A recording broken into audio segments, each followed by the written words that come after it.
വീട്ടിൽ കളിയുന്ന ഉപയോഗശൂന്യമായ 3 വസ്തുക്കൾ കൊണ്ട് നമുക്കൊരു അടിപൊളി ഡെസ്ക് ഡെക്കർ ഉണ്ടാക്കിയാലോ? ഇതിനായി ഞാൻ എടുത്തത് മിൽക്ക് മെയ്ഡിന്റെ ടോപ്പും പിന്നെ കുറച്ച് പിസ്ത ഷെല്ലും പിന്നെ ഒരു കാർഡ്ബോർഡിന്റെ പീസുമാണ്. കാർഡ്ബോർഡ് ഞാൻ ഒരു റൗണ്ട് ഷേപ്പ് മുറിച്ചെടുത്തതാണ്. ഏകദേശം ഒരു റൗണ്ട് ആയിട്ടുണ്ട്. അതിന് ഞാനൊരു സ്കൈ ബ്ലൂ ഷെയ്ഡ് അടിച്ചു കൊടുക്കുന്നുണ്ട്. ഇത് ഞാൻ നേവി ബ്ലൂവും യെല്ലോവും വൈറ്റും മിക്സ് ചെയ്തിട്ടാകുമ്പോൾ കിട്ടിയൊരു ഷെയ്ഡാണ്. അത് പെയിന്റ് ചെയ്ത ശേഷം ഒരു നേവി ബ്ലൂവും ജസ്റ്റ് ഷെയ്ഡ് ചെയ്ത് കൊടുക്കുന്നുണ്ട്. ഓരോ സ്റ്റെപ്പായി വളരെ ഡീറ്റെയിൽ ആയിട്ട് തന്നെ ഞാൻ വീഡിയോയിൽ കൊടുത്തിട്ടുണ്ട്.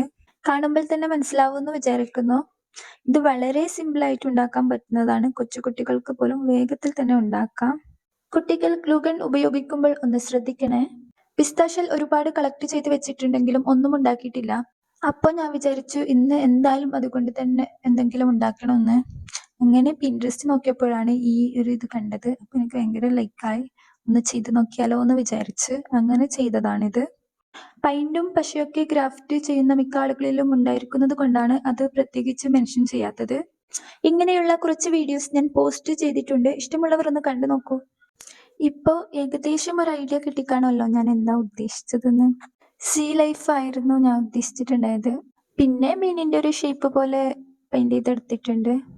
ഈ പെയിന്റിങ് ചെയ്യുന്ന സ്റ്റെപ്പ് എനിക്ക് ഭയങ്കര രസമാണ്. പക്ഷെ ഞാനിതെല്ലാം ഒരു തിരക്ക് പിടിച്ച് ചെയ്യുന്നതുകൊണ്ട് അതിൻ്റെ ഒക്കെ ഒരു ഇംപെർഫെക്ഷൻസ് ഉണ്ടാവും. അങ്ങനെ നമ്മുടെ മീനിനൊക്കെ ഒന്ന് സുന്ദര കുട്ടപ്പന്മാരൊക്കെ എടുത്തിട്ടുണ്ട്. പിന്നെ നമ്മുടെ ഭാവനക്കനുസരിച്ച് ഓരോ ചേഞ്ചസ് എല്ലാം വരുത്താം. ഇനിയാണ് മിൽക്ക് മെയ്ഡിന്റെ ടോപ്പ് കൊണ്ടുള്ള ഉപയോഗം. അതിനെ സ്റ്റാൻഡാക്കി നിർത്താൻ വേണ്ടിയാണ് ഉപയോഗിക്കുന്നത്. അപ്പോൾ നമുക്കിത് ടേബിളിലെല്ലാം ഡെസ്ക് ഡെക്കറായി വെക്കാം. എങ്ങനെയുണ്ട് എൻ്റെ ഈ ക്രാഫ്റ്റ്? നിങ്ങൾക്ക് ഇഷ്ടപ്പെട്ടോ? ഇഷ്ടപ്പെട്ടാൽ ഒരു ഹാർട്ടെങ്കിലും കമന്റ് ചെയ്യൂ. Thank you.